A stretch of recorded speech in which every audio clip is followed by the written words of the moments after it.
Irmãos, nós estamos continuando a série em Colossenses 3 e 4, cujo título sempre aparece aqui na capa da ordem de culto.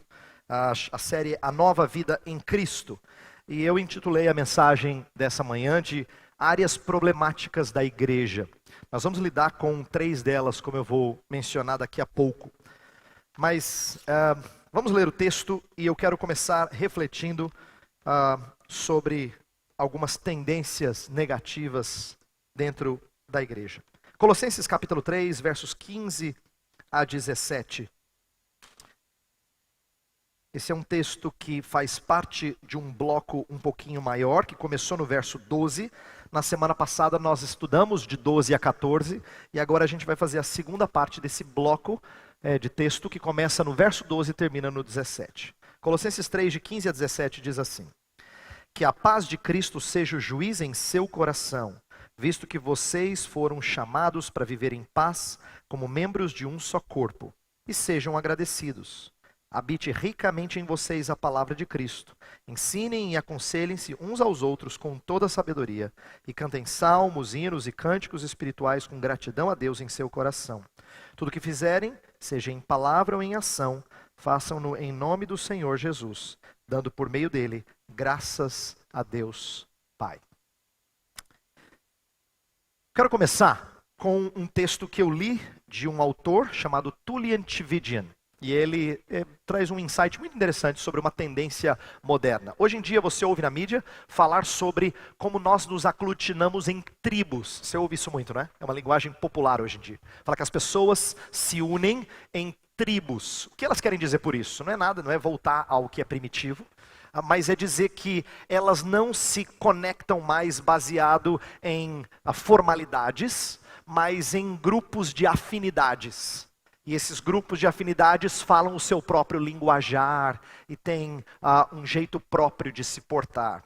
Ao falar de mentalidade tribal, o Tullian Tchividjian ele chama a atenção de seguinte coisa, e aqui ele tem insights que eu acho que são preciosos. Ele diz assim: embora a gente veja isso, às vezes de forma neutra, como sendo não negativo ou positivo necessariamente, ele diz que é uma nova forma de segregação. A gente não percebe isso e às vezes não trata desse jeito, mas é uma nova forma de promover segregação, não mais racial, mas segregação no sentido de pessoas se juntam e se separam de outras por causa de suas afinidades. Tribos se agrupam por causa de gostos e preferências, falam, pensam, vestem, agem do mesmo jeito. Agora, por quê? O que está por detrás dessa mentalidade tribal? É o desejo de se proteger.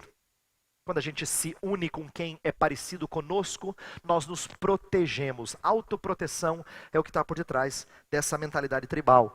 Mas ela é segregação porque ela acaba gerando um senso, ou ela acaba brotando de um senso de superioridade, de acharmos diferentes dos outros. O contraste que o Tullian Tchividjian faz é com uma mentalidade missionária. Ele fala assim, o missionário tem que ser... A mentalidade missionária é exatamente o oposto. Por quê? Porque a mentalidade missionária, ela se mistura com gente diferente no intuito de se unirem em Cristo Jesus. Então ela se propõe a estar no meio de gente diferente. E qual é a motivação? Por que ela faz isso? Porque a mentalidade missionária, ela promove, ela manifesta autossacrifício. Ela não se considera superior. Ela se sacrifica para que o diferente seja um com ele em Cristo Jesus. Bem, esse contraste é muito bonito e seria ótimo se a igreja sempre tivesse mentalidade missionária. Afinal de contas, Colossenses 3,11 fala que Cristo é tudo em todos. Nele não há judeu, nem grego, nem homem, nem mulher, nem bárbaro, nem cita, nem livre, nem escravo. Em Cristo nós somos um, ele é tudo em todos. Então seria ótimo se nós sempre manifestássemos mentalidade missionária. Mas a história e a prática demonstram que nem sempre nós manifestamos mentalidade missionária. Muitas vezes nós nutrimos também uma mentalidade tribal. Vou dar alguns exemplos. Nós frequentemente nos agrupamos com quem nós temos afinidades. Isso é comum. Nós gostamos de estar com quem é parecido conosco, com quem compartilha das mesmas coisas que nós gostamos de fazer. Então, se nós temos uma prática que é agradável, a gente se junta com quem gosta dessa mesma prática agradável. E a gente se chama de amigo. E você diz assim, pastor, isso é errado. Eu acho que é tão natural. Eu quero que você entenda que o que faz da igreja diferente é promover amigos entre pessoas que não têm tantas coisas em comum, a não ser o mais importante, que é a salvação em Jesus Cristo. Mas nós temos a tendência de nos agrupar com amigos que têm, pessoas que têm afinidades conosco. Assim como nós, às vezes, nos unimos com pessoas mais por causa dos gostos do que por causa de conduta. Por exemplo, você tem um amigo, você tem uma amiga que pode estar com uma conduta ruim, mas você não vai abandonar, você é amigo. Quer dizer que o que importa mais para nós é os sentimentos, os gostos, do que se nós andamos em conformidade com a palavra de Deus. Isso é muito comum. A gente entende que não abandonar um amigo é mais importante do que preocupar-se com a sua conduta. Entenda que lealdade pode ser maléfica se for lealdade na prática do mal, se for condescendência com a prática do mal. Mas a gente entende que isso é ser amigo.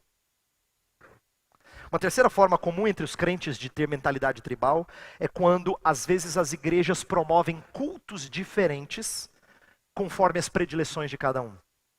Cultos que agradam um grupo, cultos que agradam outro grupo. E qual é o problema de toda essa mentalidade tribal nesses exemplos que eu dei? É porque ela funciona. Parece que tem unidade, você está junto das pessoas. Mas ela é um testemunho de que o evangelho não consegue unir pessoas diferentes. E isso é péssimo em termos de testemunho. Nós estamos dando um testemunho de que o evangelho não consegue unir pessoas diferentes. Por isso, nessa manhã, eu queria chamar a atenção de áreas em que nós manifestamos essa mentalidade tribal, em que nós temos problemas. Áreas que comumente são razões das brigas dentro da igreja, das divisões dentro da igreja. E eu não estou inventando essas áreas, as três estão exatamente no texto. Isso chama a minha atenção, porque Paulo se preocupou em orientar os colossenses não só nos problemas ligados aos falsos mestres. Em séries anteriores eu repeti isso muito para vocês. Havia o problema dos falsos mestres lá em Colossos. Mas ele também está preocupado em cuidar da igreja nas áreas em que comumente tem problemas. Eu vou falar de 3 delas nessa manhã. Uma em cada verso.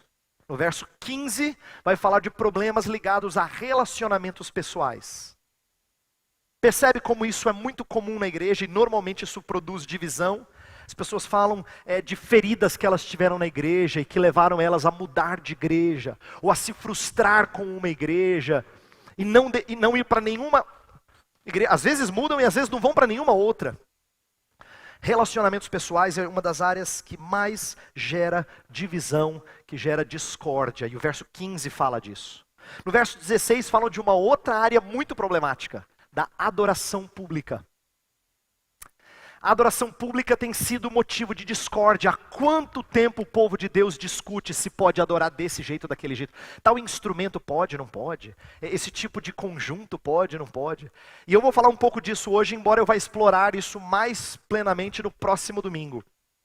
Mas eu quero falar um pouco de adoração pública. Por quê? Porque tem aqueles que ficam escandalizados com algumas manifestações e aqueles que que ficam frustrados com o que eles entendem ser frieza.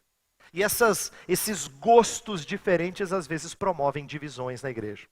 E a terceira área, no verso 17, é a área de conduta. Conduta cristã. Frequentemente nós temos problemas dentro da igreja porque alguém não se conduziu de forma honrosa, não se conduziu de maneira santa, de maneira correta. E aí por isso nós temos divisões, é por isso que a gente tem disciplina, é por isso que a gente tem pessoas que deixam a igreja por causa do mau testemunho de outros. E a igreja evangélica brasileira sofre muito disso, de serem chamados de evangélicos, mas terem péssima conduta. Então eu vou tratar dessas 3 áreas, sabendo que a igreja é um lugar problemático, mas a igreja não pode ser um lugar em que a gente continua sempre problemático. Tá? A igreja tem que ser um lugar em que pessoas problemáticas querem se tratar. Entenda isso. Eu não vou propor aqui uma igreja em que essas coisas não mais acontecem. Eu sei que nós vamos lutar com elas sempre. Mas o que eu vou propor é que nós temos que ser igreja que quer se tratar. A gente tem que reconhecer, chegar no hospital e dizer assim, eu tenho uma doença assim. Eu tenho um problema. Tenho que reconhecer esse problema. E eu quero ser tratado nessa área. Então nós vamos falar dessas três coisas. Relacionamentos pessoais, adoração pública e conduta cristã. Vamos começar com relacionamentos pessoais. E por que eu estou tratando dessas três coisas e de problemas da igreja? Porque o texto é muito comunitário aqui. Eu disse isso já no domingo passado, eu vou repetir. O texto está falando o tempo todo em conjunto, ele não está falando de vida individual. Olha o verso 13, que nós estudamos na semana passada. Olha o verso 13. Fala assim: suportem-se uns aos outros e perdoem as queixas que tiverem uns contra os outros. Então ele está falando de algo bem comunitário. No verso 15 que nós lemos, fala: vocês foram chamados para viver em paz como membros de um corpo comunitário. Verso 16 fala: ensinem e aconselhem-se uns aos outros. É bem comunitário. E eu vou focar aqui todas as minhas ênfases no elemento comunitário. Como eu falei, esse texto aqui continua o que eu falei no domingo passado, de 12 a 14. Eu só dividi para a gente tratar com mais cuidado de cada uma dessas áreas. Então, o verso 15 vai tratar de problemas relacionados ao mau funcionamento do corpo de Cristo. Atenção, não por culpa do cabeça, mas por não dar ouvidos ao cabeça. O corpo funciona mal quando ele anda de maneira contrária ao cabeça. Inclusive, de vez em quando a gente usa essa analogia. Quem gosta de praticar esporte e vai ficando velho, a gente fala assim, a cabeça funciona, mas o corpo não responde. A gente usa essa expressão. A gente fala assim, a cabeça sabia a jogada fazer, mas o corpo não responde. Essa falta de sintonia é ruim. E quando o corpo não responde ao cabeça, nós temos os grandes problemas.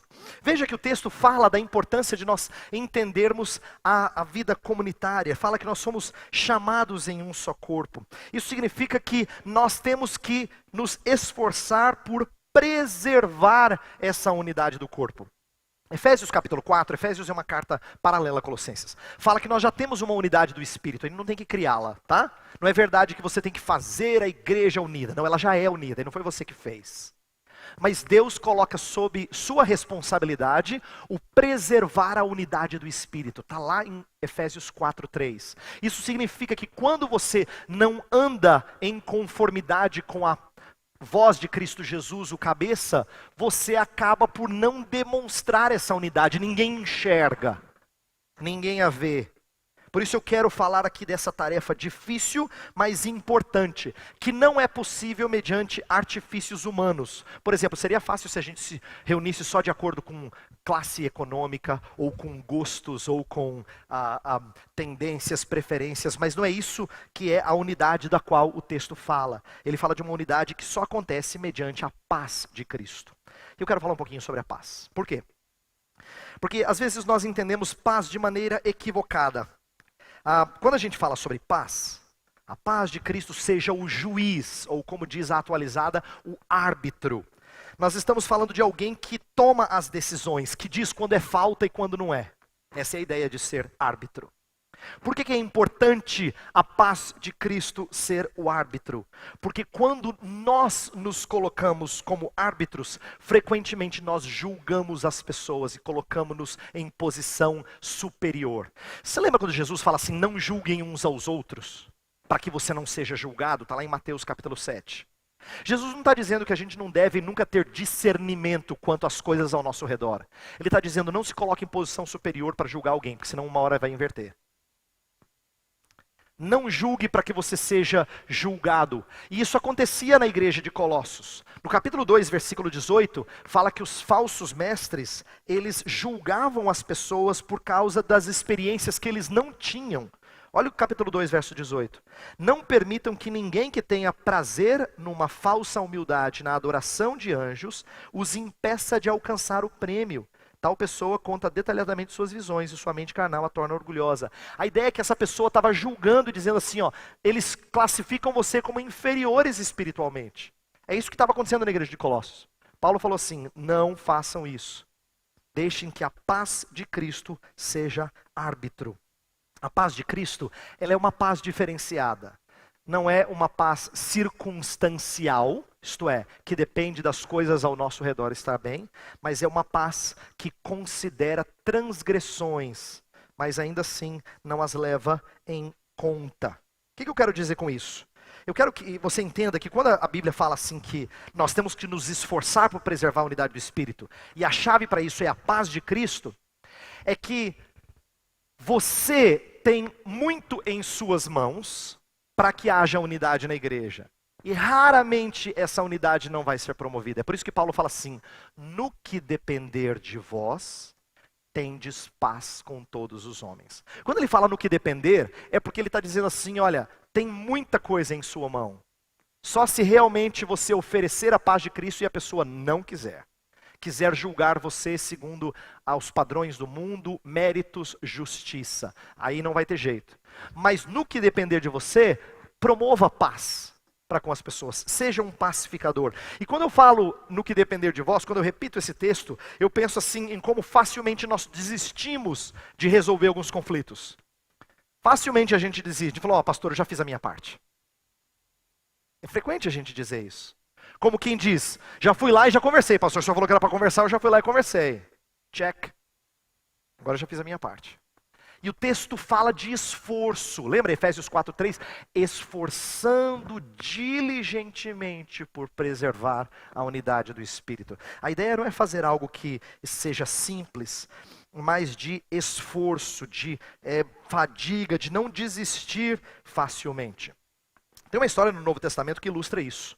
Filipenses 4 fala de Evódia e Sintique, duas mulheres presentes na igreja. Trabalhavam muito, cooperadoras de Paulo, mas não se bicavam. Paulo então fala que elas devem pensar concordemente. E qual é a chave para pensar concordemente? Filipenses antes fala: ninguém se julgue superior ao outro. E logo em seguida o texto de Evódia e Sintique tem um texto que a gente conhece e cita com frequência, mas a gente não faz a conexão. Fala da paz de Cristo que excede todo entendimento. É isso que faz com que duas mulheres que não se bicam passem a se amar e a se tratar com amor. Então, a paz de Cristo significa: eu não sou o árbitro, Ele é. Quando alguém me ofende, eu não vou julgá-lo ou julgá-la de acordo com os meus desejos, os meus sentimentos. Eu deixo que a paz de Cristo o julgue. A paz de Cristo, e a paz de Cristo promove concórdia. Então a paz de Cristo, Paulo está dizendo: não se coloque como juiz. Não se coloque em posição de juiz quando você vai falar com alguém. Não julgue essa pessoa de cima para baixo. Deixa que a paz de Cristo promova a concórdia. É por isso que quem tem a paz de Cristo dominando esses relacionamentos pessoais, ela chega para fazer a paz. Fazerem as pazes. Por quê? Porque ele não está em posição de juiz. Inclusive o finalzinho do verso tem uma dica muito legal, que eu aprendi estudando esse texto esta semana. Parece um texto completamente desconectado, mas não é. Olha o finalzinho do verso 15. Fala assim: que a paz de Cristo seja o juiz em seu coração, visto que vocês foram chamados para viver em paz, como membros de um só corpo. E sejam agradecidos. E sejam agradecidos. Inclusive, a tradução em português até bota ponto final e começa uma nova frase. Mas e daí? O que tem a ver? Tem tudo a ver. O texto grego está tentando ensinar para a gente que o ser agradecido é a base de quem coloca Cristo como nosso juiz e não o nosso eu. Ser agradecido significa ser ciente de que nós fomos chamados graciosamente por Deus. De que Deus nos perdoou dos nossos pecados. De que a minha dívida para com Deus é muito maior do que a de qualquer pessoa para comigo. Lembra a parábola do credor incompassivo? É a parábola de quem se esqueceu disso. Portanto, quando Paulo fala assim: e sede agradecidos, ele está dizendo: nutra gratidão por Deus, porque isso é o motivo que impulsiona você a fazer pazes com as pessoas, a promover a paz com as pessoas. Quem é agradecido para com Deus, promove paz. Nem sempre a gente se mostra agradecido para com Deus, e é isso que eu estou tentando fazer você e eu enxergarmos nessa manhã. Isto é, eu quero que você e eu sejamos muito francos conosco mesmos. Quando a gente trata alguém de maneira ríspida, quando a gente julga alguém, falta gratidão para com Deus, o negócio é sério. Falta gratidão para com Deus. Porque gratidão para com Deus tem que levar você a deixar com que a paz de Cristo seja juiz. Segunda área problemática, no versículo 16, é a área da adoração pública. Lá o texto fala da palavra de Cristo habitar ricamente, ou residir. Na NVI fala assim, habite ricamente em vocês a palavra de Cristo. A ideia de habitar é de não ser turista, né? De permanecer, de fazer morada, de estar lá, não de maneira passageira, mas de maneira permanente. E eu disse na liturgia, no decorrer do culto, e vou repetir agora, esse texto tem tudo a ver com a obra do Espírito. Você lembra o texto de Efésios 5 que fala assim, não vos embriagueis com vinho no qual há dissolução, mas enchei-vos do Espírito. É um texto conhecido da Bíblia, enchei-vos do Espírito. O texto continua falando as mesmas coisas que estão em Colossenses 3,16. Isso significa que encher do Espírito e habitar ricamente a palavra são a mesma coisa. Paulo está usando expressões diferentes para falar a mesma coisa. Ser cheio do Espírito é uma pessoa em quem a palavra de Cristo habita ricamente. Isto é, cuja palavra, não só conhecedor da palavra, mas ela dita toda a caminhada e toda a maneira de adorar. A ideia da palavra de Cristo ser central é muito importante. Nós temos procurado fazer isso na igreja, mas eu quero que você saiba disso, mesmo se algum dia você não estiver mais aqui conosco na aliança. Por que a gente gasta tempo com a exposição da Bíblia Sagrada? Porque a palavra de Cristo, ela é central no culto público. O verso 16 fala de coisas próprias de culto, cantar. Nós acabamos de falar de gratidão, vai falar de oração mais adiante, mas é central que a palavra de Cristo habite ricamente. Então a ideia de habitar ricamente, ela promove algumas coisas. Quando a palavra de Cristo habita ricamente, o que ela promove nas pessoas? Veja a sequência do texto. Fala, habite ricamente em vocês a palavra de Cristo. Ensinem e aconselhem-se uns aos outros com toda a sabedoria. Olha que interessante. Uma das coisas que a palavra de Cristo promove nas pessoas é que ela promove a aptidão, a sabedoria para instruir e aconselhar uns aos outros. Agora, quero chamar a atenção disso. O texto aqui fala não para o pastor instruir e aconselhar. Fala para vocês se instruírem e aconselhar uns aos outros. É importante eu destacar isso. Por quê? Porque existe um espaço, um lugar para que um líder seja instrutor e conselheiro. Paulo usa os mesmos dois verbos em Colossenses 1:28. Ele fala que a sua missão é instruir e aconselhar o povo de Deus para que se torne perfeito. Esse é o seu alvo. Mas não é só o alvo de Paulo, é o alvo de toda a igreja. Portanto, nós não temos dois pastores na Igreja Presbiteriana Aliança, né, pastor Jailson? Nós temos uns 135, 140, pelo menos deveríamos ter. Nós temos 135, 140 professores, pelo menos deveríamos ter. Instruí-vos e aconselhai-vos mutuamente. Isto é, instruam e aconselhem-se uns aos outros. Sejam pessoas prontas a cuidar. Por que isso é importante? E esse é um dos alvos mais bonitos e mais difíceis de alcançar. Quando a igreja se mostra tão saudável que se um dia alguém visitar aqui a igreja e não tiver contato com o pastor, nem sequer com os presbíteros, ela conheça os membros e diga assim, puxa, essa igreja, hein? Muito boa. Muito boa. As pessoas se preocupam umas com as outras, elas se instruem, elas se aconselham. Isso só é possível se a palavra de Cristo habita ricamente. É por isso que a gente zela muito para que você aprenda a palavra de Cristo. É por isso que a gente se preocupa que vocês conheçam essa palavra de Cristo. Agora, o texto continua falando de música. Por quê?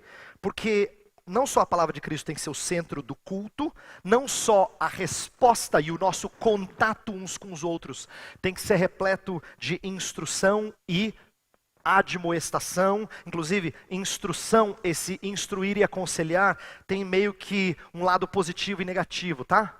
É bom que você saiba disso. Quando a gente tem amigos, lembra eu falei que a gente não demonstra lealdade para com um amigo só porque é amigo, mesmo que ele esteja fazendo o que é errado. A ideia aqui do texto é que irmãos se instruem e aconselham. O instrui é positivo, o aconselho é mais de exortar, de admoestar. E esse equilíbrio é saudável. Alguns de nós gostam de instruir, mas não gostam de puxar a orelha. Outros de nós puxam a orelha com uma facilidade, mas não são bons de instruir. E esse é um pecado que nós não podemos deixar permanecer em nós. Então, o equilíbrio de instruir e aconselhar é de saber quando disciplina é algo positivo. A gente não usa a palavra positivamente. As matérias de um curso são disciplinas, é instrução. Mas a gente também usa a palavra disciplina no sentido de reprovar e admoestar alguém, corrigir alguém no erro. Então é isso que precisa ver, disciplina, tanto positiva quanto negativamente. Mas, a terceira coisa é que o louvor tem que estar presente. Louvor com gratidão, olha o final do verso 16. E cantem salmos, hinos e cânticos espirituais com gratidão a Deus em seu coração. Isso aqui é algo muito precioso, por quê? Porque quando a gente fala de adoração, e eu vou falar mais disso no domingo que vem, então eu vou ser bem sucinto agora. Nós às vezes falamos que tem alguns cultos que são mais avivados, a gente usa essa palavra, antigamente ela era muito conhecida. Hoje em dia é usado menos, mas ainda as pessoas se referem a ela. Eles querem dizer assim, mais quentes. E outros assim, mais conservadores, mais tradicionais. E quem gosta de um vai em um, quem gosta do outro vai no outro. Inclusive quem gosta de um e vai na igreja do outro, sente assim que não é a minha igreja. Mas eu gostaria de propor que tanto um estilo quanto o outro estilo podem louvar a Deus de maneira errônea. Por quê? Porque tentar promover experiências espirituais por intermédio de música podem promover repetições que são impuras. E Deus abomina repetições que são impuras. Lá, por exemplo, em Isaías 29, 13... Deus fala assim, que o povo se aproxima de mim com a sua boca e com seus lábios me honra, mas o seu coração está longe de mim. Quer dizer, eles cantam, eles falam, mas o seu coração está longe de mim. Por quê? Porque o seu temor consiste em mandamentos de homens. Eles estão mais preocupados em que os homens dizem do que o que o Senhor diz. Eles se preocupam mais com o que os homens pensam do que o que o Senhor pensa. O seu louvor é vazio, seu coração está distante de Deus. Isso é possível não só para aqueles que adoram aparentemente de maneira calorosa, mas até quem adora de maneira formal ou tradicional, como dizem. Quantas vezes quem é tradicional acaba de cantar uma música e percebeu que viajou na música? Já não fez isso tantas vezes? O seu louvor é vazio. A gente às vezes luta para prender nossa mente no ato de louvor e de adoração. Em ambos os casos, a falta de louvor verdadeiro. E eu quero terminar com uma frase que eu acho muito importante. E eu pensei nisso, enquanto eu estava meditando sobre isso, hoje de manhã é que eu tive essa sacada. Eu falei, gente, eu não tinha pensado nisso até hoje de manhã. Louvor não produz experiência espiritual, não deveria. Louvor é resultado de vida com Deus. Por isso que eu e você às vezes tentamos maquinar coisas com louvor, não funciona. Louvor é resultado, brota. É fruto de lábios que confessam o teu nome. Você não promove coisas com o louvor. Louvor é só resultado do seu amor para com Deus. Por isso que fala com louvor com gratidão em vosso coração, isto é, louvando a Deus de coração, com gratidão a Deus em seu coração. Tá? Por último, terceira área, a área da conduta cristã. E presta atenção do porquê que a gente fez a ordem de culto desse jeito. Nós falamos da paz de Cristo, falamos da palavra de Cristo, agora a gente vai falar do nome de Cristo. É por isso que você tem aqui, nome de Cristo, palavra de Cristo, paz de Cristo. Tá? E o texto fala assim, versículo 17. Tudo o que fizerem, seja em palavra ou em ação, façam-no em nome do Senhor Jesus, dando por meio dele graças a Deus Pai. Então a ideia de fazer tudo em nome de Deus é fazer de tal forma que ele é glorificado. É fazer de tal forma que está em harmonia com a sua vontade, em harmonia com o seu caráter. Fazer em nome de Jesus não é colocar o nome de Jesus na frente. É possível orar em nome de Jesus e nossa oração não ser em nome de Jesus. É possível usar a camiseta dizendo 100% Jesus e você se mostrar totalmente dividido em relação às coisas do mundo e a Jesus Cristo. É possível colocar adesivo no carro, esse carro é do Senhor Jesus, e no trânsito você não mostra que você dirige em nome do Senhor Jesus. É possível.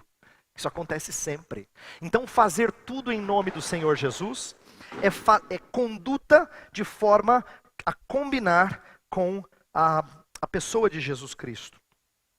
A Bíblia, e eu acho que essa expressão fazer tudo em nome de Cristo me ensina duas coisas, e eu quero compartilhá-las com você. Primeira coisa, Paulo aqui não começa a dar um monte de regrinhas, ele usa um princípio amplo. Ele fala assim, faça tudo em nome de Jesus. Mas você sabe que tudo às vezes é meio amplo, né? Não ajuda. Façam tudo em nome de Jesus. Fala, tudo o quê? Era mais fácil você dizer assim, olha, quando você for para o supermercado, você tem que agir assim. Quando você for trabalhar, você tem que agir assim. Quando você for para a escola, seria mais fácil, regrinhas. Mas é interessante, a Igreja de Cristo, ela não é feita de regrinhas. Toda vez que a gente faz regrinhas, a gente se transforma em legalista. Ela nos dá princípios que nos ajudam a viver de forma a aplicar a cada área da vida. Por isso que a gente fala, faça tudo com a mentalidade de Cristo, em nome de Jesus Cristo. A vida cristã não é repleta de regrinhas, nem deve ser. Eu não estou aqui para dizer para você, olha, em relação a tal área da sua vida, 4 mandamentos. Até porque tem áreas da vida em que a Bíblia não é específica, mas ela tem princípios para aquela área da vida. É por isso que esses princípios valem para toda a área da vida. E esse é o segundo ponto que eu tiro desse texto aqui. É de que o cristianismo não é verdade de Deus religiosa. É a verdade de Deus sobre todas as áreas da nossa vida. A Bíblia não é fundamental para a parte religiosa da nossa vida. Isso é errado. Isso é dicotomizar a nossa vida em espiritual, profissional, familiar. Não. A Bíblia não é só importante para a parte espiritual. Ela é a verdade de Deus para cada uma das áreas da sua vida. E no finalzinho do verso 17 fala assim, tudo que fizerem, seja em palavra ou em ação, façam-no em nome do Senhor Jesus Cristo, dando por meio dele graças a Deus Pai. De novo, Paulo menciona a gratidão. Você vê como gratidão é importante para Paulo? Ele falou de gratidão no final do 15, falou de louvar com gratidão no final do 16, e no 17 ele termina com gratidão de novo. Paulo aqui está marcado por gratidão. Por que que gratidão é tão importante para Paulo? Por que que gratidão é motivação para todo tipo, para áreas problemáticas da igreja? Eu entendo que gratidão é a expressão de quem tem de fato a Cristo. E agora eu vou dizer algo bastante importante para você entender em relação não só à sua vida, mas em relação às pessoas que dizem ser agradecidas a Deus, mas não são. No Brasil eu encontro muita gente que fala assim, eu agradeço a Deus, viu? Agradeço a Deus. Mas que não são gratas a Deus porque não adoram a Deus e não vivem para Deus. E isso é prova cabal de que não são gratas a Deus. Eu vou dizer por quê. Isso não é palavra minha. Isso está em Romanos capítulo 1, versículo 21. Abra lá para você ver. Romanos 1, 21 está num texto em que Paulo está explicando como os gentios, isto é, os povos não judeus que não tinham acesso à verdade de Deus, à palavra de Deus, eles não estavam adorando a Deus. Eles tinham evidências de Deus na própria criação, mas eles não levaram isso em conta. E no verso 21 fala assim, depois de não levarem isso em conta, fala assim, porque tendo conhecido a Deus, não o glorificaram como Deus, nem lhe renderam graças, mas os seus pensamentos tornaram-se fúteis e o seu coração insensato deles obscureceu-se. Tanto é que eles passaram a ter outros deuses. Olha interessante, esses não deram graças a Deus. Por que eu digo que isso é importante? Porque significa que se você não adora a Deus, é prova cabal. Quando eu falo que você não adora a Deus, eu estou falando tanto de vir na igreja, como de vir na igreja com o espírito correto. Se você está aqui, mas não está com o espírito correto, ou se alguém que você conhece não está aqui, é certo que não é grato a Deus. É certeza que não é grato a Deus. Por quê? Porque a adoração está intimamente conectada com gratidão. Quem é grato, adora. Quem é grato, obrigatoriamente adora. Eu já usei essa ilustração antes, eu vou usá-la de novo, porque eu acho que ela é simples. para você entender o que é gratidão. Se alguém paga um cafezinho para você, você diz obrigado. Mas se alguém paga a prestação da sua casa, você não fala obrigado, hein, valeu. A gente sabe que não é próprio. Não combina, né? Pelo contrário, você é conduzido a reagir de maneira muito mais efusiva. Você fala assim, eu não tenho como te agradecer. Você quer fazer alguma coisa para expressar como você está alegre. Você não tem como pagar de volta. Talvez seja por isso que ele tenha pagado para você. Mas você quer responder com gratidão. Eu estou dizendo isso porque tem pessoas que dizem que são gratas a Deus, mas parecem estarem agradecendo a Deus um cafezinho. Não dá para você responder a Deus só com obrigado, Senhor. Valeu, hein? Não dá. Se ele faz muito mais do que pagar a prestação da casa, você tem que dizer para ele, eu não tenho como te agradecer, Senhor. Não tenho. Por isso que eu te louvo e te adoro e te honro com toda a minha vida. Por isso que se você não tem o espírito correto aqui, ou se alguém que você conhece não está aqui, saiba que é certeza que você não é agradecido a Deus. Você provavelmente não tem a Cristo na sua vida. Esse alguém que não está aqui, ou não está em lugar nenhum adorando o Senhor, provavelmente não tem Cristo na sua vida.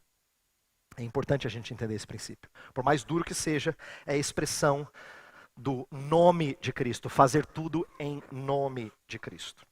Quero terminar dizendo o seguinte. Por que eu estou preocupado com essas áreas da igreja?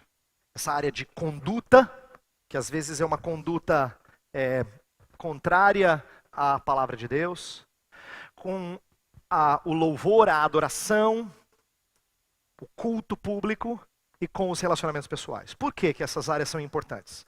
Porque a igreja é tão preciosa para Cristo Jesus, que Ele não só cuida dela, mas Ele é o grande instrumento de Jesus Cristo para o testemunho. Eu quero terminar fazendo você pensar sobre isso. Nós talvez tenhamos sido treinados, se você está na igreja há algum tempo, você como eu, fomos treinados a pensar que evangelização acontece primordialmente quando a gente leva folheto na casa das pessoas, quando a gente faz campanhas evangelísticas, quando a gente promove grandes eventos para atrair pessoas. Eu me surpreendi quando eu estava lendo ontem, voltando de viagem, o neto do Billy Graham, dizendo assim, a grande arma evangelística de Deus não são as campanhas nas cidades, é a própria igreja de Cristo.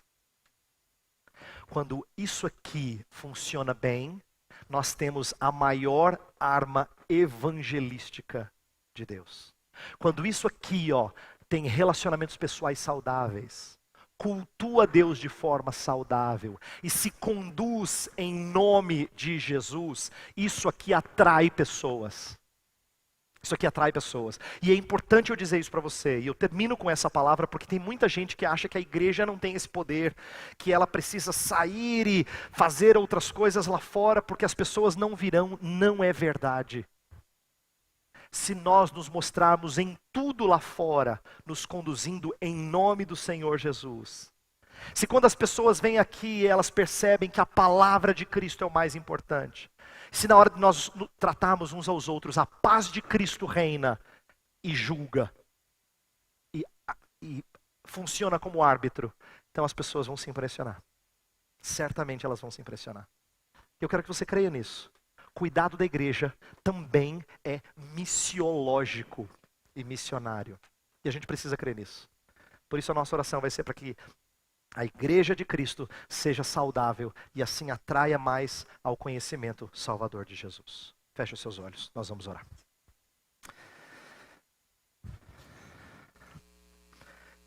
Senhor Deus, agora nós vamos encerrar esse culto pedindo a tua paz.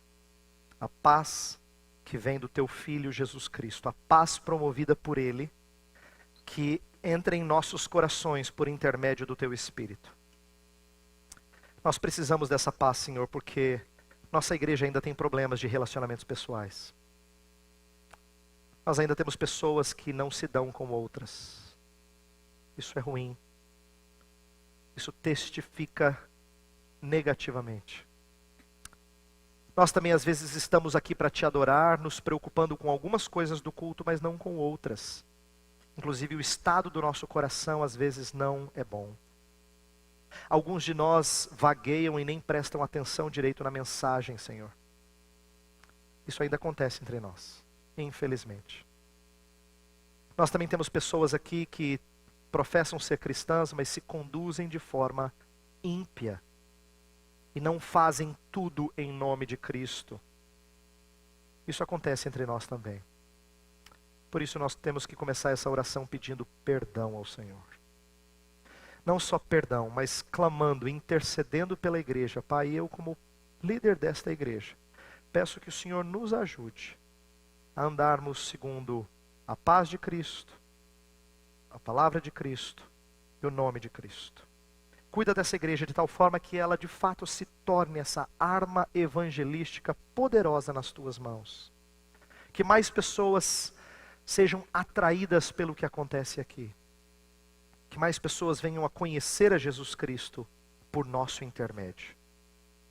Faz-nos crer nisso, Senhor. E faz-nos zelar pelo bem-estar da igreja. Certos de que estamos cuidando não só da igreja, mas de quem se aproxima dela. Oramos em nome de Jesus. Amém.